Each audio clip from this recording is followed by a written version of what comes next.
ഹരി ഓം, ഞാൻ ദേവനന്ദു. ഇന്ന് നമ്മൾ ചർച്ച ചെയ്യുന്നത് പേഴ്സണൽ ഡെവലപ്മെന്റ്. ഇപ്പം ആദ്യത്തെ വീഡിയോ ആണ്, ഫസ്റ്റ് എപ്പിസോഡാണ് പേഴ്സണൽ ഡെവലപ്മെന്റ്. നമ്മുടെ ജീവിതത്തിന്റെ വിജയത്തിന് വേണ്ട ഒരു ഘടകം തന്നെയാണ് പേഴ്സണൽ ഡെവലപ്മെന്റ് എന്ന് വെച്ച് കഴിഞ്ഞാൽ. അപ്പൊ പേഴ്സണൽ ഡെവലപ്മെന്റിന്റെ ഭാഗമായിട്ട് നമ്മുടെ മാസത്തിൽ ആഴ്ചയിൽ ഒരു വീഡിയോ വീതം പേഴ്സണൽ ഡെവലപ്മെന്റിനായിട്ട് മാറ്റിയാലോ എന്നൊരു ചിന്ത നമുക്കുണ്ട്. നേരത്തെ വിചാരിച്ചിരുന്നേ നമുക്ക് എന്ത് ചെയ്യാം, എപ്പോഴെങ്കിലൊക്കെ ആയിട്ട് ഒരു വീഡിയോ ചെയ്യാം എന്നൊക്കെയാണ് വിചാരിച്ചത്. എന്നിരുന്നാലും പേഴ്സണൽ ഡെവലപ്മെന്റ് എന്ന് പറയുന്നത് നമ്മുടെ ജീവിത വിജയത്തിന് അത്യാവശ്യമായിട്ടുള്ള കാര്യമാണ്. അപ്പൊ ഈ വീഡിയോ ഒന്ന് ലൈക്ക് ചെയ്തിട്ട് തന്നെ മുന്നോട്ട് കണ്ടുപോവുക. കാരണം എന്താണെന്ന് വെച്ച് കഴിഞ്ഞാൽ, ഇങ്ങനത്തെ നമ്മുടെ ഈ കണ്ടന്റിൽ നിന്നൊന്ന് മാറ്റി നമ്മൾ കണ്ടന്റ് ഇടുമ്പോൾ എന്താണ്, നിങ്ങൾക്ക് ഇഷ്ടപ്പെടുന്നുണ്ടോ ഇല്ലെന്ന് നമുക്കറിയണ്ടേ. അതിനു വേണ്ടിയാണ് ലൈക്ക് ചെയ്തിട്ട് വീഡിയോ കാണാൻ പറയുന്നത് കേട്ടോ. അപ്പം ലൈക്ക് ചെയ്യാൻ പ്രത്യേകിച്ച് എന്ത് ചെയ്യുക, പാടൊന്നുമില്ല. സ്ക്രീൻ ലാൻഡ്സ്കേപ്പ് മോഡിലാണെങ്കിൽ ഒന്ന് പോർട്രേറ്റ് മോഡിലാക്കിയാൽ ലൈക്ക് ചെയ്യാൻ പറ്റും. ലാൻഡ്സ്കേപ്പ് മോഡിൽ തന്നെയാണെങ്കിലും ഒന്ന് സ്ക്രീൻ ടച്ച് ചെയ്താൽ ലൈക്ക് ചെയ്യുന്നുണ്ടാവും. ഒന്ന് തംസ് അപ്പ് ചെയ്യുക കേട്ടോ. ഓക്കെ, അപ്പൊ നമുക്ക് വീഡിയോയിൽ കിടക്കാം, ഒത്തിരി താമസിക്കൊന്നും വേണ്ട. ഇപ്പൊ ഞാൻ നോക്കിയപ്പോൾ പേഴ്സണൽ ഡെവലപ്മെന്റിന്റെ ഭാഗമായിട്ട് ആലോചിച്ചപ്പോൾ എനിക്ക് തോന്നി ഏറ്റവും അനുയോജ്യമായി നിങ്ങൾക്ക് ഏറ്റവും ആദ്യമേ തരാൻ പറ്റിയ ബെസ്റ്റ് കണ്ടന്റ് എന്ന് പറയുന്നത് നിങ്ങളുടെ ഹാബിറ്റിന് ഉണ്ടാക്കുന്ന ചേഞ്ചുകളെ കുറിച്ചാണ്. ഹാബിറ്റ് ക്രിയേറ്റ് ചെയ്യാൻ വേണ്ടിയാണ്. മിറാക്കിൾ മോർണിംഗ് എന്ന ബുക്ക് ചെയ്ത് ഹാരഡ് എന്ത് ചെയ്തിട്ടുണ്ട്, ഒരു ബുക്ക് ചെയ്തിട്ടുണ്ട് അല്ലെ, മിറാക്കിൾ മോർണിംഗ് എന്ന് പറഞ്ഞാൽ. അപ്പൊ അതിൽ പറഞ്ഞിരിക്കുന്നത് അദ്ദേഹത്തിന്റെ കമ്പനിയിൽ അദ്ദേഹം ഏറ്റവും ടോപ്പ് സെയിൽസ്മാൻ, ഏറ്റവും നല്ല രീതിയിൽ എന്താണ് സെയിൽസ് ഒക്കെ നടത്തി നല്ല രീതിയിൽ പെർഫോം ചെയ്തുകൊണ്ടിരിക്കുകയാണ്. എന്നിരുന്നാലും എന്താണ്, നമുക്കറിയാം ഒരാൾ നന്നായി കയറി പോകൊണ്ടിരിക്കുമ്പോഴാണ് ജീവിതത്തിൽ ഒരു പ്രശ്നങ്ങളൊക്കെ ഉണ്ടാവുക അല്ലെ. അതുപോലെ തന്നെ നമ്മുടെ ഓദറിന്റെ ജീവിതത്തിൽ ഒരു പ്രശ്നം ഉണ്ടായി, ഒരു വലിയ ആക്സിഡന്റ് സംഭവിച്ചു. ആ ആക്സിഡന്റ് സംഭവിച്ചപ്പോൾ അദ്ദേഹത്തിന് എന്തുണ്ടായി, ബോധം തന്നെ പോയി. 6 ദിവസത്തിന് ശേഷമാണ് അദ്ദേഹത്തിന് ബോധം വെച്ചത്. അപ്പം അദ്ദേഹത്തെ ശുശ്രൂഷിച്ച ഡോക്ടർ പറഞ്ഞ് അദ്ദേഹത്തിന് ഇനി ജീവിതത്തിൽ നടക്കാൻ സാധിക്കില്ല എന്ന്. ഒന്ന് ആലോചിച്ച് നോക്കുക, അദ്ദേഹം ഇത്ര നാല് ഓടി കളിച്ച് ചാടി നടന്ന ഓരോ സെയിൽസും പിടിച്ച് ഇത്രയും നല്ല പെർഫോമായി നടന്ന് ജീവിതത്തിൽ നല്ലൊരു ലെവലിൽ നിന്നോണ്ടിരുന്നപ്പം അദ്ദേഹത്തിന് ജീവിതത്തിലുണ്ടായ ആ ഒരു ആക്സിഡന്റ് മൂലം നിമിത്തം അദ്ദേഹത്തിന് ഇനി നടക്കാൻ സാധിക്കില്ല എന്ന് അദ്ദേഹം കേട്ടു. അദ്ദേഹം എന്ത് ചെയ്തു, നല്ല രീതിയിൽ സ്റ്റോക്കായി, നല്ല രീതിയിൽ ദുഃഖം വന്നു. ആർക്കായാലും ദുഃഖം വരൂലേ, ഭയങ്കരമായിട്ട് ദുഃഖം വന്നു. എന്നാൽ അദ്ദേഹത്തിന്റെ മെന്റർ അല്ലെങ്കിൽ നമ്മുടെ രീതി പറയുകയാണെങ്കിൽ ഗുരുനാഥൻ പറഞ്ഞത് അദ്ദേഹത്തിന് മനസ്സിൽ ഓർമ്മ വന്നു, എത്ര വലിയ ദുഃഖമാണെങ്കിലും 5 മിനിറ്റ് നേരത്തേക്ക് ദുഃഖിക്കുക, അത്ര മാക്സിമം ദുഃഖിച്ചോ 5 മിനിറ്റ് നേരത്തേക്ക്. 5 മിനിറ്റ് ശേഷം അദ്ദേഹം റിയലൈസേഷൻ ചെയ്തു. അദ്ദേഹം ചെയ്തു സിറ്റുവേഷൻ അക്സെപ്റ്റ് ചെയ്തു. ഓക്കെ, എനിക്ക് നടക്കാൻ പറ്റില്ല എന്നുള്ള കാര്യം ഡോക്ടർ പറഞ്ഞു, എനിക്ക് ഇങ്ങനെ ആക്സിഡന്റ് സംഭവിച്ചു. ഓക്കെ, അദ്ദേഹം എന്ത് ചെയ്തു എന്നറിയോ, 5 മിനിറ്റിന് ശേഷം അദ്ദേഹം പോസിറ്റീവായി ചിന്തിക്കാൻ തുടങ്ങി. ജീവിതം പോസിറ്റീവ് അപ്രോച്ചിലോട്ട് മാറ്റി. അദ്ദേഹം മനസ്സിൽ പറഞ്ഞു, ഞാനായിരിക്കും വീൽ ചെയറിൽ നടക്കുന്നതിൽ ഏറ്റവും സന്തോഷമായ വ്യക്തി. അതല്ലെങ്കിൽ ഞാൻ എന്ത് ചെയ്യും, ഡോക്ടർ പറഞ്ഞ കാര്യം തെറ്റാണ് എന്ന് കാണിക്കും, ഞാൻ നടക്കും. ഡോക്ടർ വിചാരിച്ച് അദ്ദേഹത്തിന് സർവേ പോലും ചെയ്യാൻ പറ്റില്ല എന്നായിരുന്നു. എന്നാൽ വളരെ ഒരു പ്രതീക്ഷിക്കാതമായി അദ്ദേഹത്തിന്റെ ആ പോസിറ്റീവായ അപ്രോച്ച് ഉണ്ടല്ലോ, അദ്ദേഹത്തിന്റെ ടെൻഷൻ സ്ട്രെസ് എല്ലാം കളഞ്ഞു. അദ്ദേഹത്തിന്റെ ജീവിതത്തിൽ സന്തോഷം കൊണ്ടുവന്നു. അതുപോലെ തന്നെ ഒരിക്കലും ഇനി നടക്കില്ല എന്ന് ഡോക്ടർ പറഞ്ഞെടുത്ത് നിന്നു വെറും 3 ആഴ്ച കൊണ്ട് അദ്ദേഹം ഏറ്റു നടന്നു. അദ്ദേഹത്തിന് 5 മിനിറ്റ് ശേഷം അദ്ദേഹം സ്വീകരിച്ച എന്തായിരുന്നു, ഞാനായിരിക്കും ഹാപ്പിയസ്റ്റ് മാൻ വീൽ ചെയറിൽ നടക്കുന്നത്. അതല്ലെങ്കിൽ എന്തായിരിക്കും, ഡോക്ടർ പറഞ്ഞത് തെറ്റാണ്, ഞാൻ കാണിക്കും, ഞാൻ നടക്കും എന്നായിരുന്നു നമ്മുടെ ഓദർ പറഞ്ഞത്. ആ 3 ആഴ്ച കഴിഞ്ഞപ്പോൾ അദ്ദേഹത്തിന് നടക്കാനൊക്കെ ആയി. അപ്പൊ അദ്ദേഹം എന്ത് ചെയ്തു, അദ്ദേഹത്തിന്റെ നോർമൽ ലൈഫിലേക്ക് അദ്ദേഹം പോയി. അദ്ദേഹത്തിന് പൈസ ഉണ്ടാക്കാൻ സാധിച്ചു. അദ്ദേഹത്തിന്റെ കല്യാണം കഴിഞ്ഞു. അദ്ദേഹത്തിന്റെ കല്യാണമൊക്കെ കഴിഞ്ഞ് അദ്ദേഹം ഒരു നോർമൽ ലൈഫിലേക്ക് നയിച്ചുകൊണ്ടിരിക്കുമ്പോൾ അദ്ദേഹത്തിന്റെ ജീവിതത്തിൽ അടുത്ത വലിയ വെല്ലുവിളി, അടുത്ത വലിയ പ്രശ്നം എക്കണോമിക് ക്രൈസിസ്. 2007 മുതൽ 2008 വരെ ഉണ്ടായ ആ ഒരു കാലഘട്ടത്തിലുണ്ടായ എക്കണോമിക് ക്രൈസിസ് അദ്ദേഹത്തിന്റെ ബിസിനസിനെ ബാധിച്ചു. ഓരോ ദിവസം വരും തോറും അദ്ദേഹം എന്തായിക്കൊണ്ടിരിക്കുക, പൂവാറായിക്കൊണ്ടിരിക്കുകയാണ്. അദ്ദേഹത്തിന്റെ ജീവിതം എന്ന് പറയുന്നത് വളരെയധികം മോശമായി മാറിക്കൊണ്ടിരിക്കുകയാണ്. ഈ ഒരു സിറ്റുവേഷനിലാണ് ഓഥറിന്റെ വൈഫ് പറയുന്നത് തൻ്റെ ഒരു സുഹൃത്ത് ഈ ഒരു എക്കണോമിക്സ് ക്രൈസിസിലും അദ്ദേഹത്തിന്റെ പൊസിഷൻ എന്ന് പറയുന്ന ഗുഡ് പൊസിഷനിൽ തന്നെയാണ്. അദ്ദേഹത്തെ ഒന്ന് പോയി നേരി കാണൂ, അദ്ദേഹം എന്തിനൊക്കെ പറഞ്ഞു തരും, അല്ലെ എന്തിനൊക്കെ സഹായം പറഞ്ഞു തരും എന്ന്. അപ്പൊ എന്ത് ചെയ്തു നമ്മുടെ ഓഥർ ആ ഫ്രണ്ടിനെ കാണാൻ വേണ്ടി പോയി, സുഹൃത്തിനെ കാണാൻ വേണ്ടി പോയി. ചെന്ന് കണ്ടിട്ട് ആ സുഹൃത്തിനോട് ചോദിച്ചു, എനിക്ക് 2-3 ബിസിനസ് ടിപ്സുകൾ പറഞ്ഞു തരുമോ എന്ന്. അപ്പൊ ആ സുഹൃത്ത് പറഞ്ഞു, താങ്കൾക്ക് ബിസിനസ് ടിപ്പിന്റെ ഒന്നും ആവശ്യമില്ല. എന്താ നിരാശയായി അല്ലേ? നിങ്ങൾ ഇത് രണ്ടും, ആ സുഹൃത്ത് പറഞ്ഞു, നിങ്ങൾ ഈ 2 കാര്യം ഫോളോ ചെയ്താൽ മതി എന്ന്. ഒന്നാമതായിട്ട് ആ സുഹൃത്ത് പറഞ്ഞതാ എക്സസൈസ് ചെയ്യുക രാവിലെ. രണ്ടാമത്തെ എന്ന് പറയുന്നത് സെൽഫ് ഇംപ്രൂവ്മെന്റിനുള്ള ബുക്സ് വായിക്കുക ഒരു ദിവസം മോർണിംഗിൽ. പക്ഷെ എന്താണ്, നമ്മുടെ ഓഥറിന് ഈ ഉപദേശമൊന്നും വലിയ കാര്യത്തിൽ ഇഷ്ടപ്പെട്ടിട്ടൊന്നും ഉണ്ടായില്ല. അദ്ദേഹം എന്തിനാ ചെന്നത്? ബിസിനസ് ടിപ്പ് കിട്ടാൻ വേണ്ടി അല്ലെ? ആ എക്കണോമിക്സ് ക്രൈസിസിന് അദ്ദേഹത്തിന് വളരമാനായിരുന്നു. അതിനു വേണ്ടിയുള്ള ടിപ്പ് കിട്ടുമെന്ന് വിചാരിച്ചാണ് ഭാര്യ പറഞ്ഞതനുസരിച്ച് സുഹൃത്തിനെ കാണാൻ പോയത്. എന്നാൽ അദ്ദേഹം പറഞ്ഞതോ, രാവിലെ ആയിട്ട് എക്സസൈസ് ചെയ്യുക, അതിനുശേഷം കുറച്ച് സെൽഫ് ഇംപ്രൂവ്മെന്റിന് വേണ്ടിയുള്ള ബുക്കൊക്കെ വായിക്കാൻ. തിരിച്ച് വീട്ടിലൊക്കെ വന്ന് അദ്ദേഹം ചിന്തിച്ചു, എന്തായാലും അദ്ദേഹം പറഞ്ഞതല്ലേ, സുഹൃത്ത് പറഞ്ഞതല്ലേ, നമുക്ക് ചെയ്തേക്കാം എന്ന് വിചാരിച്ച് അദ്ദേഹം ചെയ്യാൻ തുടങ്ങി. രാവിലെ ഏറ്റു എക്സസൈസുകൾ ചെയ്തു. അതിനുശേഷം അദ്ദേഹം സെൽഫ് ഇംപ്രൂവ്മെന്റ് ആയിട്ടുള്ള ബുക്കുകളൊക്കെ വായിച്ചു. ഇത് ചെയ്യാൻ തുടങ്ങിയ ശേഷം എന്താണ്, ഒരു അത്ഭുതം എന്ന് പറഞ്ഞ പോലെ തന്നെ അദ്ദേഹത്തിന് നല്ലൊരു ഗുഡ് ഫീല്, ഒരു പോസിറ്റീവ് ആയിട്ടുള്ള എനർജി, ഒരു പോസിറ്റീവ് ഫീൽ കിട്ടാൻ തുടങ്ങി. ഇതിന് പ്രധാന കാരണം എന്താണെന്ന് വെച്ച് കഴിഞ്ഞാൽ, നമുക്കറിയാം ഇന്ന ദിവസം രാവിലെ ഏൽക്കുമ്പോൾ നമ്മൾ എന്ത് ചെയ്യണം, എക്സസൈസ് ചെയ്യണം, ബുക്ക് വായിക്കണം, കൃത്യമായിട്ട് നമുക്കറിയാം. നമ്മൾ എന്ത് ചെയ്യുന്നു, കണ്ടിന്യൂ ചെയ്തു. ഇത് കണ്ടിന്യൂ ചെയ്യുമ്പം ആ ഒരു ദിവസം, ആ ത്രൂ ഔട്ട് ഡേയിൽ എന്ത് ചെയ്യാൻ പറ്റും, നമുക്കത് കണ്ടിന്യൂ ചെയ്ത് കൊണ്ടുപോകാൻ സാധിക്കും. ഓക്കെ, നമ്മൾ രാവിലെ ഏൽക്കുമ്പോഴേ ചെയ്യാൻ ഉദ്ദേശിച്ച കാര്യം നമ്മൾ ചെയ്ത് തീർത്ത് കഴിഞ്ഞാൽ നമുക്ക് ആ ഒരു എനർജിയിൽ നമുക്ക് എന്ത് ചെയ്യാൻ പറ്റും, കണ്ടിന്യൂസ് ആയിട്ട് ആ കാര്യം ചെയ്തുകൊണ്ട് നടക്കാൻ പറ്റും. അപ്പൊ ബാക്കിയുള്ള കാര്യങ്ങളും അതേപോലെ സിസ്റ്റമാറ്റിക് ആയി മാറും. പക്ഷെ ഇത് കുറച്ചാൾ ചെയ്ത് കഴിഞ്ഞപ്പോൾ അദ്ദേഹം മനസ്സിലായി, ഇത് രണ്ടും മാത്രം പോരാ, എന്റെ ഹാബിറ്റിൽ കുറച്ച് വ്യത്യാസങ്ങളൊക്കെ വരുത്തണം, അല്ലെങ്കിൽ ഹാബിറ്റിന് കുറച്ചുകൂടി ബിൽഡ് ചെയ്യണം. അപ്പൊ അങ്ങനെ ഒരു 6 ഹാബിറ്റ് ബിൽഡ് ചെയ്തു. അപ്പൊ അതിനു മുമ്പ് ഈ 6 ഹാബിറ്റിന് മുമ്പ് ഉണ്ടാകുന്ന മുമ്പ് അദ്ദേഹത്തിന് എന്താണ്, കോടിക്കണക്കിന് രൂപ കടത്തി നിൽക്കുന്ന വ്യക്തിയായിരുന്നു ഓഥർ എന്ന് പറഞ്ഞത്. അദ്ദേഹത്തിന്റെ ആരോഗ്യം വളരെ മോശം, അദ്ദേഹത്തിന്റെ വീട് പോലും അദ്ദേഹം വിൽക്കാൻ റെഡി ആയിട്ട് നിൽക്കുന്ന ഒരു സിറ്റുവേഷനിൽ നിന്നാണ് ഈ 6 ഹാബിറ്റ് ചെയ്യാൻ തുടങ്ങി. അതിനുശേഷം അദ്ദേഹത്തിന് എന്തായി, മച്ച് ബെറ്റർ ആയി മാറിക്കൊണ്ടേ. വീട് വെക്കേണ്ട അവസ്ഥ വന്നില്ല, നല്ല ഹെൽത്തി ആയി, മാരത്തോൺ കണ്ടക്ട് ചെയ്തു. ഈ മാരത്തോൺ കണ്ടക്ട് ചെയ്യാൻ, മാരത്തോൺ ഓടിയെന്ന് പറഞ്ഞു കഴിഞ്ഞാൽ ബോഡി ഫിറ്റ് ആയിട്ട് ഓടിയെന്ന് പറഞ്ഞ വ്യക്തി ആരായിരുന്നു? അന്ന് ആക്സിഡന്റ് ഉണ്ടായപ്പോൾ ഡോക്ടർമാർ വിധി എഴുതിയതാണ്, ഇനി നടക്കില്ല, ഹി കാനോട്ട് ബാക്ക്, അദ്ദേഹം നടക്കില്ല, അദ്ദേഹം സർവേ ചെയ്യില്ല എന്ന് പറഞ്ഞ വ്യക്തിയാണ് 3 ആഴ്ച കൊണ്ട് 8 നടന്നു. കാരണം എന്താ, അദ്ദേഹത്തിന് പോസിറ്റീവ് അപ്രോച്ച്. അതിനുശേഷം ഇപ്പൊ എന്ത് ചെയ്യാണ്, അദ്ദേഹം ഒരു മാരത്തോൺ വരെ കണ്ടക്ട് ചെയ്തു ബോഡി ഫിറ്റ് ആയിട്ട്.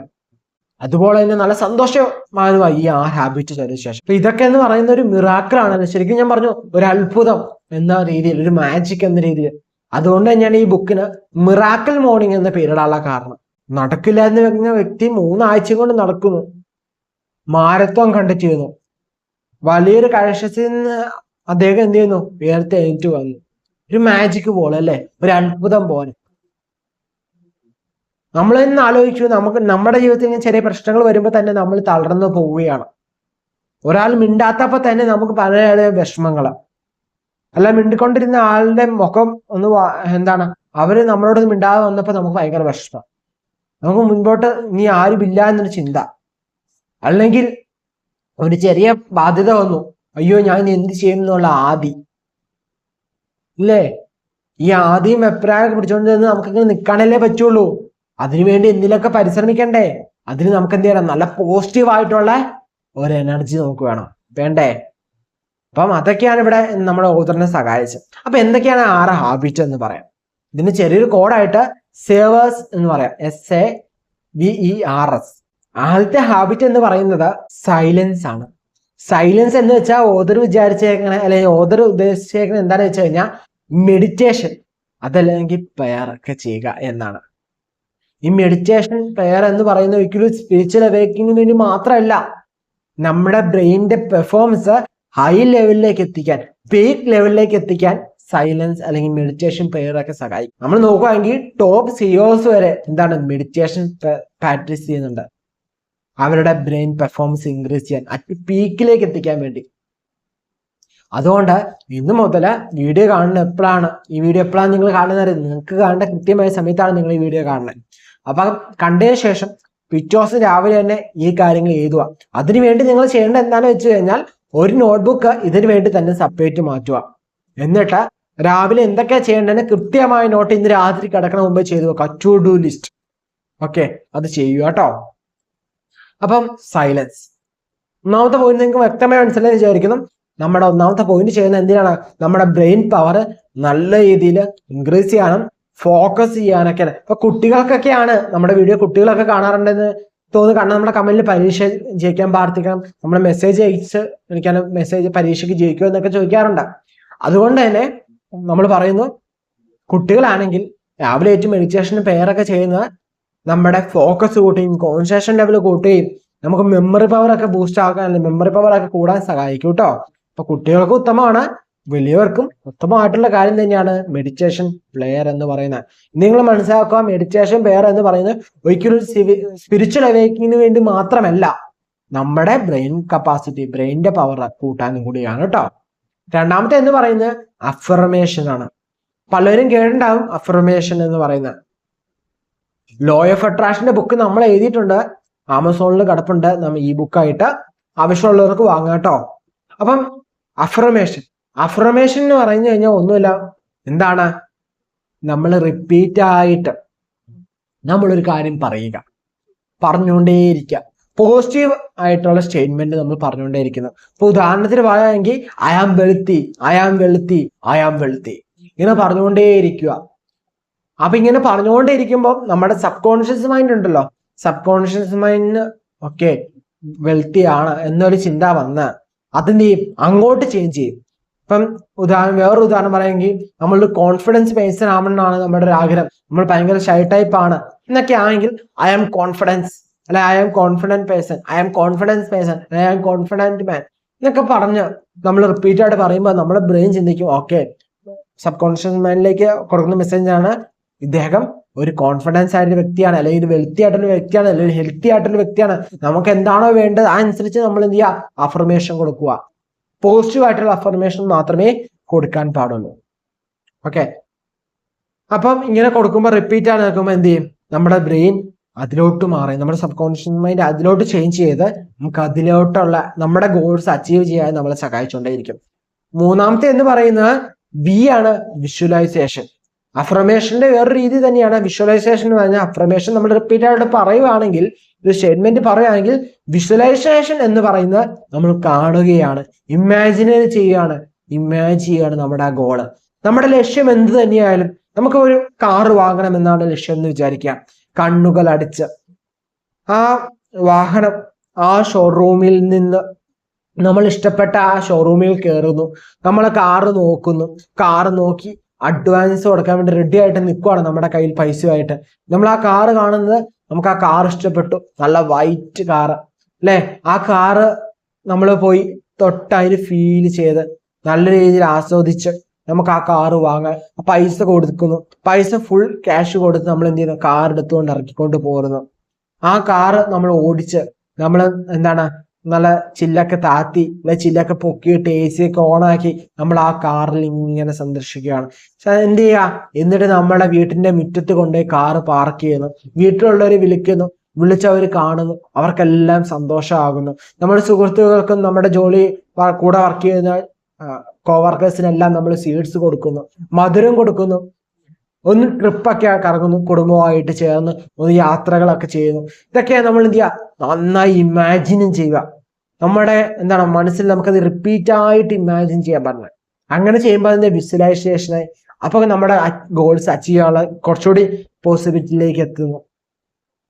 അടുത്തതെന്ന് പറയുന്നത് എക്സസൈസ് ആണ്. എക്സസൈസ് എന്ന് പറയുമ്പോൾ നമുക്ക് എന്താണ്, ബോഡിക്ക് ഇമ്മ്യൂണിറ്റി പവർ കൂട്ടുന്നതാണ്. നമ്മുടെ ബോഡിക്ക് സ്ട്രെങ്ത് ഉണ്ടാക്കുന്നതാണ്, നമുക്ക് ഹെൽത്ത് ഉണ്ടാക്കി തരുന്നതാണ്. അതുപോലെ തന്നെ രാവിലെ തന്നെ എക്സസൈസ് ചെയ്യുമ്പോൾ നമുക്ക് എന്ത് ചെയ്യും, എൻഡോസ്പിനൊക്കെ എന്ത് ചെയ്യും, കൂടുതൽ റിലീസ് ആവും. അതേപോലെ തന്നെ ഓക്സിജൻ നമ്മുടെ ബ്രെയിനിലേക്ക് നല്ല രീതിയിൽ കിട്ടും രാവിലെ നമ്മൾ എന്ത് ചെയ്യും. അപ്പൊ നമുക്കൊരു എനർജി കിട്ടും, ഒരു ഉന്മേഷം കിട്ടും. നമുക്ക് അന്നത്തെ ദിവസം കുറച്ചുകൂടി എനർജറ്റിക് ആയിട്ട് ഫീൽ ചെയ്യും. ഇപ്പൊ ആദ്യത്തെ ദിവസമൊക്കെ ചെയ്യുമ്പോൾ നമുക്ക് എക്സസൈസ് ഒക്കെ ഇപ്പൊ ചെയ്യുമ്പോൾ ശരീരവേദനകളൊക്കെ ഉണ്ടാവും. എന്നിരുന്നാലും ഇപ്പം അയ്യോ ജിമ്മിൽ പോയിന്റെ കയ്യിൽ പൈസയൊന്നുമില്ല എന്നൊക്കെ ഉള്ളവരാണെങ്കിൽ ജിമ്മിൽ പോകണമെന്ന് ആരും പറഞ്ഞിട്ടില്ല. ഓക്കെ, ജിമ്മിൽ പോകണമെന്ന് ഞാൻ പറഞ്ഞിട്ടേ ഇല്ല. നിങ്ങൾക്ക് 1 മിനിറ്റാണ് എക്സസൈസ് ചെയ്യാൻ പറ്റും. ഈ 1 മിനിറ്റ് എക്സസൈസ് ചെയ്താൽ പോലും നിങ്ങൾക്ക് ഉണ്ടാവുക എന്ന് പറയുന്നത് 10 മടങ്ങായിട്ടാണ് നിങ്ങളുടെ എനർജി ലെവൽ മാറുന്നത്. വെറും 1 മിനിറ്റ് ചെയ്യുമ്പോൾ എന്താണ് നമ്മുടെ എനർജി ലെവൽ എന്ന് പറയുന്നത് 10 മടങ്ങ് ഇൻക്രീസ് ആണ്. ഇപ്പൊ ജിമ്മിൽ പോയി തന്നെ ചെയ്യണമെന്ന് പറയില്ല, സൂര്യ നമസ്കാരം ചെയ്താൽ മതി. ഓക്കെ, സൂര്യ നമസ്കാരം ചെയ്തതും ഉത്തമമായിട്ടുള്ള ഡെയിലി സൂര്യ നമസ്കാരം ചെയ്യുക ഉത്തമമായിട്ടുള്ള കാര്യമാണ്. എക്സസൈസ് നമുക്ക് ഹെൽത്താണ്. ഹെൽത്ത് ഉണ്ടെങ്കിൽ മാത്രമേ നമുക്ക് വെൽത്ത് ഉണ്ടാക്കാൻ സാധിക്കുള്ളൂ. വെൽത്ത് മാത്രം കയ്യിരുന്നിട്ട് ഒരു കാര്യമില്ല ഹെൽത്ത് ഇല്ലെങ്കിൽ. ഓക്കെ, ഹെൽത്ത് മാത്രം ഉള്ളെങ്കിലും നമുക്ക് വെൽത്ത് ഉണ്ടാക്കാൻ. അതുപോലെ തന്നെ സയന്റിഫിക്കലി പ്രൂവൻ ആയിട്ടുള്ള കാര്യമാണ് രാവിലെ എക്സസൈസ് ചെയ്യുന്നത് ഉത്തമമായിട്ടുള്ള കാര്യമാണ്. അന്നത്തെ ദിവസം മൊത്തം ഉന്മേഷമായിട്ട് നിൽക്കാൻ എക്സസൈസ് നമ്മളെ സഹായിക്കും. 5ാമത്തെ പോയിന്റ് വെച്ചാൽ റീഡിംഗ് ആണ്, വായിക്കുക. അപ്പൊ മിക്കവരും ഞാൻ വായിക്കാറൊക്കെ ഉണ്ട്, ഞാൻ എന്നും രാവിലെ പത്രം കിട്ടില്ല വായിക്കുക, ഞാൻ ഒന്നും ചെയ്യുക പോലും ഇല്ല എന്നുള്ള ചിന്തയുള്ളവരുണ്ട്. ഒരു സുഖം പോലും ഇല്ല എന്നുള്ളവരുണ്ട്.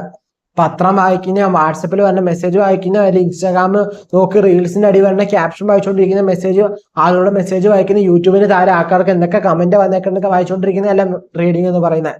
നമുക്ക് സെൽഫായിട്ട് ഇമ്പ്രൂവ് ചെയ്യാൻ പറ്റിയ കാര്യങ്ങൾ എന്തൊക്കെയാണ്, അത് റിലേറ്റഡ് ആയിട്ടുള്ള കാര്യങ്ങൾ വായിക്കും. നമ്മുടെ ജീവിത വിജയത്തിലേക്ക് നമുക്ക് നയിക്കാൻ പറ്റുന്ന പുസ്തകങ്ങൾ വായിക്കുക. ഈ ബുക്ക് വായിക്കുന്നതിലൂടെ നിങ്ങളുടെ അറിവ് എന്താണ്, ഇരട്ടി ആയിക്കൊണ്ടേയിരിക്കുകയാണ്. ഇൻഫോർമേഷൻ നിങ്ങൾ ഗെയിൻ ചെയ്തുകൊണ്ടേയിരിക്കുകയാണ്, നല്ല നോളേജ് ഗെയിൻ ചെയ്തുകൊണ്ടിരിക്കുകയാണ്. എന്നാൽ ഒരു പോസിറ്റീവായിട്ട് നിങ്ങൾ ഡെവലപ്പ് ആവാൻ നിങ്ങളെ റീഡിങ്ങും സഹായിക്കും. 6ാമത്തെ പോയിന്റ് എന്ന് പറയുന്നത് സ്ക്രബിങ് ആണ്. ഇതെന്ന് വെച്ച് കഴിഞ്ഞാൽ എഴുതുക എന്നാണ് ഉദ്ദേശിക്കുന്നത്. എഴുതുക എന്ന് വെച്ചാൽ ടൈം പാസിന് ചുമ്മാ എഴുതിക്കൊണ്ടിരിക്കുന്നതല്ല, നമുക്ക് അച്ചീവ് ചെയ്യേണ്ട കാര്യങ്ങൾ നമ്മൾ എഴുതുക. നമ്മൾ എഴുതുമ്പോൾ നമുക്ക് വേണ്ട ഗോൾസ്, മാജിക് എന്ന് തന്നെ പറയാം, അത് ഹാപ്പൻ ചെയ്യും. നമ്മൾ കാര്യം എഴുതി നമുക്ക് വേണ്ട ഗോൾ എന്താണോ അത് കൃത്യമായിട്ട് എഴുതുക. അത് കൃത്യമായി എഴുതാൻ പറ്റുന്ന, കൃത്യമായി എഴുതി കഴിഞ്ഞാൽ നിങ്ങൾക്ക് അത് സാധിക്കും ഗോൾ അച്ചീവ് ചെയ്യാൻ. അപ്പം നമ്മൾ എന്ത് ചെയ്യണം, നമ്മുടെ ഗോളിനെ അച്ചീവ് ചെയ്യാൻ വേണ്ടി നമ്മൾ എഴുതുമ്പോൾ നമ്മുടെ പോസിബിലിറ്റി, ചാൻസ് എന്താണ്, ഇൻക്രീസ് ആവുകയാണ്. ഇതിനൊന്നും എന്തില്ല, യാതൊരു പൈസ മുടക്കും ഇല്ലാത്ത കാര്യങ്ങളാണ് അല്ലെ. 1ാമത്തെ പോയിന്റ് തൊട്ട് ഇങ്ങ് പറഞ്ഞു വന്നതൊന്നും നിങ്ങൾക്ക് എന്തില്ല, ഒരു രീതിയിലും പൈസ മുടക്കമുള്ള കാര്യമല്ല. നിങ്ങൾക്ക് സ്വയം ചെയ്യാവുന്നതാണ്. സെൽഫ് ഇംപ്രൂവ്മെന്റ് ചെയ്യാവുന്ന ഓരോ കാര്യങ്ങൾ, നിങ്ങളുടെ പേഴ്സണൽ ഡെവലപ്മെന്റിന് ആവശ്യമായിട്ടുള്ള കാര്യങ്ങളാണ്. ഇത് എഴുതുമ്പോൾ അത് മാത്രമല്ല, നിങ്ങളുടെ ഐഡിയാസ് നിങ്ങൾക്ക് എഴുതാം, നിങ്ങളുടെ തോട്ട്സ് നിങ്ങൾക്ക് എഴുതി വെക്കാം. ഓക്കെ, ഈ തോട്ട്സ് എഴുതുമ്പോഴും നിങ്ങൾ എന്ത് ചെയ്യും, കുറച്ചുകൂടി ഫോക്കസ് ആണ്. നിങ്ങൾക്ക് ഓരോ ചിന്ത ഒരു മന്ദേരം നോട്ട് ചെയ്യുമ്പോൾ ആ ചിന്ത പിന്നെ എപ്പോഴും ചിന്തിക്കാം. നിങ്ങളിപ്പോൾ ഒരു കാര്യം ചെയ്യുമ്പോൾ ഒരു കാര്യത്തിൽ തന്നെ ഫോക്കസ് ആയി ചെയ്യാൻ പറ്റും. ഇത് കേൾക്കുമ്പോൾ നിങ്ങൾക്ക് പോകും, ഇതൊക്കെ എനിക്ക് അറിയാവുന്ന കാര്യങ്ങളാണ്. പക്ഷെ നിങ്ങൾ എത്ര പേര് ഇത് നിങ്ങൾ ചെയ്യുന്നുണ്ട്? ഇത് നിങ്ങൾക്ക് അറിയാവുന്ന കാര്യങ്ങളാണ്, നിങ്ങൾ ഇതിനു മുമ്പ് കേട്ടിട്ടുണ്ടാവും, പലരും പല രീതിയിൽ പറഞ്ഞും കേട്ടിട്ടുണ്ടാവും. പക്ഷെ എത്ര പേര് ഇത് ചെയ്തിട്ടുണ്ട്? ഇതൊരു സിമ്പിൾ തിങ് ആണ് അല്ലേ, പക്ഷെ പലർക്കും ചെയ്യാൻ എന്താണ്, മടിയാണ്. മടി മാറ്റാനുള്ള വീഡിയോ നമ്മൾ ചെയ്യുന്നുണ്ട്. കൂടുതലും മടി മാറ്റാനുള്ള വീഡിയോ ചെയ്യുന്നത് ഹിൽ സ്ട്രാറ്റജിപ്പിലാണ് കൂടുതലും. കാരണം വിദ്യാർത്ഥികളെ ഫോക്കസ് ചെയ്താണ് കൂടുതലും ആ ചാനൽ പോകുന്നത്. അതിലോട്ടാണ് കൂടുതൽ അങ്ങനത്തെ കാര്യങ്ങളൊക്കെ ഇടാൻ ഉദ്ദേശിച്ചത്. എന്നാലും ഇവിടെ നമുക്ക് കുറച്ചൊക്കെ ചെയ്യാം. നിങ്ങളൊന്ന് കമന്റ് ചെയ്യുമെങ്കിൽ, ലേസിനെസ്സിന് താഴെ കമന്റ് ചെയ്യുമെങ്കിൽ എന്ത് ചെയ്യാം, നമുക്ക് അങ്ങനത്തെ വീഡിയോയും ചെയ്യാം. ഈ പേഴ്സണൽ ഡെവലപ്മെന്റിൽ അതും പെട്ടെന്ന് തന്നെ ഉൾപ്പെടുത്താം. അപ്പൊ എന്ത് സിമ്പിൾ തിങ് ആണ്, പക്ഷെ ഒന്ന് ചെയ്തു നോക്കൂ. എന്താണ്, വലിയ മുടക്കൊന്നുമില്ലാത്ത, പൈസ മുടക്കൊന്നുമില്ലാത്ത കാര്യങ്ങളല്ലേ, ഒന്ന് ചെയ്തു നോക്ക്. അതുകൊണ്ട് തന്നെ ഞാൻ പറയുകയാണ്, ഇതൊരു ഹാബിറ്റ് ആയിട്ട് എടുക്കുക. ഇയാൾ ചെയ്യുമ്പോൾ നിങ്ങൾ എന്താണ് ഹാബിറ്റ് ആയിട്ട് എടുക്കുക. അതുപോലെ തന്നെ മടിയൊന്നും കാണിക്കാതെ എഴുത്തെന്ന് പറയുന്നത് കുറച്ച് മടിയായിട്ടുള്ള കാര്യങ്ങളൊക്കെയാണ്. എന്നിരുന്നാലും അതെന്ത് ചെയ്യുക, നിങ്ങളുടെ ഗോൾ അച്ചീവ് ചെയ്യാനുള്ള കുറച്ച് പോസിബിലിറ്റി കൂട്ടിത്തരും. അതുപോലെ തന്നെ പലരും പറയാറുണ്ട് ഓഡിയോ ബുക്ക് എന്നൊക്കെ. പക്ഷെ എൻ്റെ ഒരു പ്രിഫറൻസിൽ നിങ്ങൾ ഫിസിക്കൽ ബുക്ക് വാങ്ങുകയാണ് നല്ലത് എന്നാണ്. കാരണം ഫിസിക്കൽ ബുക്കായിട്ട് നിങ്ങൾ കുറച്ചുകൂടി അട്രാക്റ്റ് ആവും. അത് മാത്രമല്ല, ഫിസിക്കൽ ബുക്ക് ആകുമ്പോൾ നിങ്ങൾക്ക് ഇങ്ങനെ പേജ് മറക്കുമ്പോൾ ആ ഒരു ഫീല് നിങ്ങൾക്ക് എന്ത് ചെയ്യും, കിട്ടും. ഈ ഓഡിയോ ബുക്ക് വേണമെങ്കിൽ നമുക്ക് എന്ത് ചെയ്യാം, കുക്കു FM നോക്കാം, ലിങ്ക് താഴെ ഡിസ്ക്രിപ്ഷൻ ഇട്ടേക്കാം കേട്ടോ. പക്ഷെ എന്നിരുന്നാലും ഞാൻ കുക്കു FM വലിയ കാര്യത്തിൽ എന്താണ് റെഫർ ചെയ്യുകയോ ഡിമാൻഡ് ചെയ്യുക, അല്ലെങ്കിൽ നിങ്ങളിത് ഡൗൺലോഡ് ചെയ്യാനൊന്നല്ല ഉദ്ദേശിക്കണേ. ചെയ്യുന്ന എന്താണെന്ന് വെച്ച് കഴിഞ്ഞാൽ എന്താണ്, ജസ്റ്റ് ബുക്ക് വാങ്ങുക, ആമസോണിൽ കയറുക, അല്ലെങ്കിൽ നിങ്ങളുടെ അടുത്തുള്ള ബുക്ക് സ്റ്റോറിൽ പോയി ബുക്ക് വാങ്ങുക, സെൽഫ് ഇംപ്രൂവ്മെന്റിന് വേണ്ടിയുള്ള. എന്നിട്ട് നിങ്ങൾ വായിച്ചു തുടങ്ങുക. ഇപ്പോൾ ഒരു ദിവസം കൊണ്ടൊന്ന് വായിച്ചു തീർക്കണ്ടാണ്, ഒരു ബുക്ക് ചിലപ്പോൾ ഒരു വർഷം കൊണ്ട് നിങ്ങൾ വായിച്ചു തീർത്തു, അത്ര മതി. ഒരു പേജെങ്കിലും ഒരു ദിവസം വായിക്കുക, അത്ര മതി. ഒന്നും ചെയ്യാത്തതിനും കഴിഞ്ഞപ്പോൾ ഏതാണ് എന്തെങ്കിലുമൊക്കെ ചെയ്യുന്നത്. അത് ഞാൻ എപ്പോഴും പറയാറുള്ളതാണ്. ഓക്കെ, ഞാൻ എന്തിലൊക്കെ അഡ്വൈസ് നൽകുന്നതിൽ എപ്പോഴും പറയുന്ന കാര്യമാണ്, ഒന്നും ചെയ്യാത്തതിനും കഴിഞ്ഞപ്പോൾ എന്തെങ്കിലുമൊക്കെ ചെയ്യുന്നതാണ് നല്ലത്. അതുകൊണ്ട് തന്നെ ഇതൊക്കെ നാളെ തൊട്ട് തന്നെ ചെയ്യാൻ ചെയ്യുക. എത്ര പേര് നാളെ തൊട്ട് ചെയ്യും എന്ന് താഴെ കമന്റ്. കാരണം ഈ ഒരു വീഡിയോ എന്ന് പറയുന്നത് പൂർണ്ണമായിട്ടും ജീവിത വിജയത്തിന് എന്ത് ചെയ്യണം എന്നുള്ള കാര്യം തന്നെയാണ്. സോ ഈ കണ്ടന്റ് നിങ്ങൾക്ക് ഇഷ്ടപ്പെടുന്നുണ്ടോ ഇല്ലയോ എന്ന് എനിക്കറിയാം. കാരണം നമ്മുടെ കൂടുതൽ പ്രേക്ഷകർ എന്ന് പറയുന്നത് ആസ്ട്രോളജി ഇഷ്ടപ്പെടുന്നവർ തന്നെയാണ്, ന്യൂമറോളജി ഇഷ്ടപ്പെടുന്നവരാണ്. ഇന്നടുത്ത് അതില്ലാതെ ഇത് മാത്രമാക്കിയിട്ടാണല്ല, അതും ഉണ്ടാവും. ഇതും നമ്മുടെ ചാനലില് ഞാനിത് എന്താണ് പേഴ്സണൽ ഡെവലപ്മെന്റ് ഇതൊക്കെ വേറൊരു വീഡിയോ ആയിട്ട് വേറെ ചാനലാണ് ഇടാൻ വേണ്ടി ഉദ്ദേശിച്ചത്. അതിനു വേണ്ടി കുറച്ചൊക്കെ ഇട്ടിട്ടുണ്ടായിരുന്നു. പക്ഷെ എന്നിരുന്നാലും നമ്മുടെ ഇവിടുത്തെ ഓഡിയൻസിന് എല്ലാവർക്കും അങ്ങോട്ട് എത്താൻ പറ്റിയിട്ടില്ല, അല്ലെങ്കിൽ ആ ചാനൽ അറിയാൻ പറ്റിയിട്ടില്ല. അതുകൊണ്ടാണ് ഇപ്പം ഈ ഒരു വീഡിയോ തന്നെ നിങ്ങൾ കമന്റ് ചെയ്യണം, ഓക്കെ ഈ ചാനലിൽ ജ്യോതിഷം മാത്രം മതി, അല്ലെങ്കിൽ ജ്യോതിഷം അങ്ങനത്തെ സ്പിരിച്വൽ റിലേറ്റഡ് കാര്യം മാത്രം മതി എന്ന് പറയാൻ നമ്മൾ എന്ത് ചെയ്യാം, ഈ ഒരു വീഡിയോ കൊണ്ട് ഇവിടുത്തെ ഈ ഒരു വീഡിയോ നിർത്തും. എന്നിട്ട് ഈ വീഡിയോസ് എല്ലാം നമ്മൾ എന്ത് ചെയ്യും, ആ ചാനൽ തന്നെയായിരിക്കും അപ്ലോഡ് ചെയ്യണേ. കാരണം നിങ്ങളുടെ എണ്ണം എത്രയുണ്ട്, നിങ്ങൾ ഇടുന്ന കമന്റ്സ് എത്രയുണ്ട്, അതനുസരിച്ചായിരിക്കും നമ്മൾ നോക്കുന്നത്. നിങ്ങളുടെ വീഡിയോയുടെ ലൈക്ക്, ഈ വീഡിയോയുടെ ലൈക്കും ഒക്കെ ഇനി ഒരു പ്രധാന ഘടകമായി തന്നെ നമ്മൾ എടുക്കും. അപ്പൊ ഈ ഒരു 6 ശീലവും നിങ്ങൾ പ്രധാനമായിട്ട് മനസ്സിൽ വെക്കുക. നിങ്ങൾ ചെയ്യാൻ ശ്രമിക്കുകയല്ല, നിങ്ങൾ ചെയ്യുക. ഓക്കെ, ഞാൻ മിക്ക കാര്യങ്ങളും നിങ്ങളെ പറ്റുന്ന കാര്യങ്ങളൊക്കെ ചെയ്യാനാണ് പറയണേ. ഇത് നിങ്ങൾ ചെയ്യുക, ചെയ്താൽ മാത്രമാണ് റിസൾട്ട് ഉണ്ടാവുള്ളൂ. കാരണം നിങ്ങൾ എന്ത് ചെയ്യുന്നവരായാലും നിങ്ങൾക്ക് ഇതെല്ലാം ചെയ്യാനുള്ള സമയമുണ്ട്. ഇതൊന്നും ചെയ്യാൻ സമയമില്ലാത്തവരില്ല. എക്സസൈസ് ചെയ്യാൻ നിങ്ങൾക്കിപ്പം എന്താണ് സൂര്യ നമസ്കാരം ചെയ്യാൻ അറിയത്തില്ല, ചെയ്യാൻ പറ്റൂല, ചെയ്യാൻ അറിയത്തില്ല, നിങ്ങൾക്കറിയാം, നിങ്ങൾക്ക് ഇഷ്ടപ്പെട്ടൊരു പാട്ടുണ്ടാവൂലോ, ആ പാട്ടിട്ട് ഒന്ന് ഡാൻസ് കളിക്കുക, നന്നായി ഒന്ന് ഡാൻസ്, മനസ്സറിഞ്ഞൊന്ന് ഡാൻസ് കളിച്ചാൽ മതി. ഇനി അങ്ങനെ ഡാൻസ് കളിക്കാൻ ബുദ്ധിമുട്ട് അങ്ങനെ തോന്നുകയാണെങ്കിൽ നിങ്ങളുടെ റൂമിൽ നിങ്ങൾ എന്ത് ചെയ്യുക, ഒന്ന് പാട്ട് വെച്ച് നിങ്ങൾ മാത്രം റൂമിൽ പാട്ട് വെച്ച് നിങ്ങളൊന്ന് കേട്ട് കളിക്കുക. നിങ്ങൾക്ക് ഒരു പാട്ടിന് ഫുള്ള് കളിക്കാൻ പറ്റില്ലേ, 1 മിനിറ്റ് ടൈമർ സെറ്റ് ചെയ്യുക ഒരു ഫോണിൽ, അല്ലെങ്കിൽ ഒരു അലാറം സെറ്റ് ചെയ്യുക 1 മിനിറ്റിൽ. എന്നിട്ട് എന്ത് ചെയ്യുക, കൃത്യമായിട്ടൊരു പാട്ട്, നിങ്ങൾക്ക് ഇഷ്ടമുള്ള പാട്ട് അടിച്ചു പോലെ പാട്ട് ഇടുക. എന്ന് വെച്ചാൽ പാട്ടിടാൻ പറഞ്ഞ നല്ല എന്താണ് ലയിച്ചിരിക്കാൻ പറ്റിയ പാട്ടിട്ടുകൊണ്ടിരുന്ന് കഴിഞ്ഞാൽ നിങ്ങൾക്ക് അവിടെ ലയിക്കാൻ പറ്റില്ല, ഡാൻസ് കളിക്കാൻ പറ്റില്ല. അപ്പൊ നിങ്ങൾ നല്ല രീതിയിൽ തുള്ളാനും ചാടാനൊക്കെ പറ്റിയൊരു പാട്ടിട്ട് നിങ്ങൾ ചുമ്മാ ആ പാട്ടിനൊത്തം നിങ്ങൾക്ക് ഡാൻസ് പഠിക്കാൻ, നിങ്ങൾ ഇപ്പൊ നാളെ അതിന് വേണ്ടി പോയി ഡാൻസ് ക്ലാസ് ചേരാനല്ല ഉദ്ദേശിക്കുന്നത്, നിങ്ങൾ അന്ന് ഫ്രീ ആയിട്ട് കളിക്കുക 1 മിനിറ്റ് നേരം, നിങ്ങൾക്ക് അതിന് ഡിഫറൻസ് ഉണ്ടാവും. ഓക്കെ, പേഴ്സണലി ഞാൻ ചെയ്തിട്ടുള്ളത്, എനിക്ക് എന്താണ് എക്സസൈസ് ഒക്കെ ചെയ്യാൻ കുറച്ച് മടിയുള്ള കൂട്ടത്തിലാണ്. അപ്പൊ ഞാൻ കൂടുതലും ചെയ്യാൻ എന്താണ് ഒരു പാട്ട് വെക്കും, എന്നിട്ട് അതിനനുസരിച്ച് ഡാൻസ് കളിക്കുക, അതൊക്കെയാണ് ഞാൻ ചെയ്യാറുള്ളത്. അല്ലെങ്കിൽ സൂര്യ നമസ്കാരമൊക്കെയാണ് ചെയ്യാറുള്ളത്. ഓക്കെ, 10ാം ക്ലാസ് ഒക്കെ വരെ എന്ന് പറഞ്ഞാൽ ഞാൻ എന്താണ് എന്നും രാവിലെ സൂര്യ നമസ്കാരം ചെയ്യുന്ന ഒരാളാണ്. പക്ഷെ അത് കഴിഞ്ഞപ്പോൾ എന്ത് ചെയ്തു, സൂര്യ നമസ്കാരം ചെയ്യുന്ന കുറച്ചിട്ട് ഞാൻ എന്ത് ചെയ്തു, ഓരോ പാട്ടിനൊക്കെ അനുസരിച്ച് ഡാൻസ് കളിക്കാൻ, അങ്ങനെയൊക്കെ ഡാൻസ്. ഞാൻ പ്രൊഫഷണൽ ഡാൻസർ ഒന്നല്ല, ചുമ്മാ ഒരു പാട്ട് എനിക്ക് ഇഷ്ടമുള്ള പാട്ട് ഇട്ട് ഞാൻ വീട്ടിൽ നിന്ന് ഡാൻസ് കളിക്കും. അല്ലെങ്കിൽ ഞാൻ എവിടെ താമസിക്കുന്നത് അവിടെ ഇരുന്ന് ഞാൻ ഡാൻസ് കളിക്കും. ആ ഒരു സമാധാനം എന്ന് വെച്ചാൽ നമുക്ക് ചുമ്മാ, അപ്പൊ നമുക്കൊന്ന് ഹെൽത്തി ആയി, നമ്മൾ ഫിറ്റ് ആയിരിക്കും. പെട്ടെന്ന് വണ്ണം കുറയാനുള്ള ടെക്നിക്ക് എന്നല്ലേ പറയണേ. നിങ്ങളുടെ ജീവിതത്തിൽ ഒന്ന് ഹെൽത്തി ആയി പയ്യെ ഒന്ന് കൺട്രോൾ ആയി നിങ്ങൾ പോകാൻ വേണ്ടി പയ്യെ ഓരോ കാര്യങ്ങൾ ചെയ്ത് ഒറ്റയടിക്ക് എല്ലാ കാര്യങ്ങളും പിടിച്ച് മാറ്റാൻ നിന്ന് കഴിഞ്ഞാൽ എന്ത് സംഭവിക്കണമെന്ന് വെച്ച് കഴിഞ്ഞാൽ നമുക്ക് എന്താ മടിയാവും, ഒരു ബുദ്ധിമുട്ടാവും. പക്ഷെ പയ്യെ ഓരോ കാര്യങ്ങൾ മാറ്റുമ്പോൾ നോക്കിയേ, നിങ്ങൾക്കൊരു കുഴപ്പം തോന്നില്ല. നിങ്ങളുടെ ജീവിതം കണ്ടിന്യൂസ് ആ പോകുമ്പോൾ തന്നെ 1 മിനിറ്റ് ശരീരം നന്നായി നൽകിന് അകത്ത് നിങ്ങൾക്ക് ശരീരവേദന ഒന്നും വലിയ കാര്യത്തിൽ ഉണ്ടാവില്ല. ഓക്കെ, അപ്പൊ 1 മിനിറ്റ് വീതം ചെയ്യുക, കൃത്യമായിട്ട് ചെയ്യുക. നിങ്ങൾക്ക് താല്പര്യമുണ്ട്, ഇങ്ങനത്തെ കണ്ടന്റ് കൂടുതൽ താല്പര്യമുണ്ട്, നമുക്ക് ഇതിനെക്കുറിച്ച് വിശദമായി നല്ല നല്ല വീഡിയോസ് ഇപ്പൊ നമ്മൾ ഉദ്ദേശിക്കണേ ആഴ്ചയിൽ ഒരു വീഡിയോ ആണ്. നിങ്ങൾ ഇതിനെ കൂടുതൽ ആക്റ്റീവായിട്ട് നല്ല സപ്പോർട്ടും നല്ല ഷെയറും നല്ല ലൈക്കൊക്കെ തരുവാണെങ്കിൽ നമ്മൾ എന്ത് ചെയ്യും, കൂടുതൽ ആഴ്ച 2, 3 വീഡിയോസിലോട്ട് നമ്മൾ കണ്ടിന്യൂസ് ചെയ്ത് കൊണ്ടുപോയി നമുക്ക് നല്ല രീതിയിൽ പേഴ്സണൽ ഡെവലപ്മെന്റ് ആയാലും നമുക്ക് ഓരോ ഇമ്പ്രൂവ്മെന്റ്സ് നമുക്ക് ജീവിതത്തിൽ ഉണ്ടാക്കിക്കൊണ്ടേ ഇരിക്കാം കേട്ടോ. ഓക്കെ, അപ്പൊ സബ്സ്ക്രൈബ് ചെയ്ത് കൂടെ കൂടിക്കോളൂ.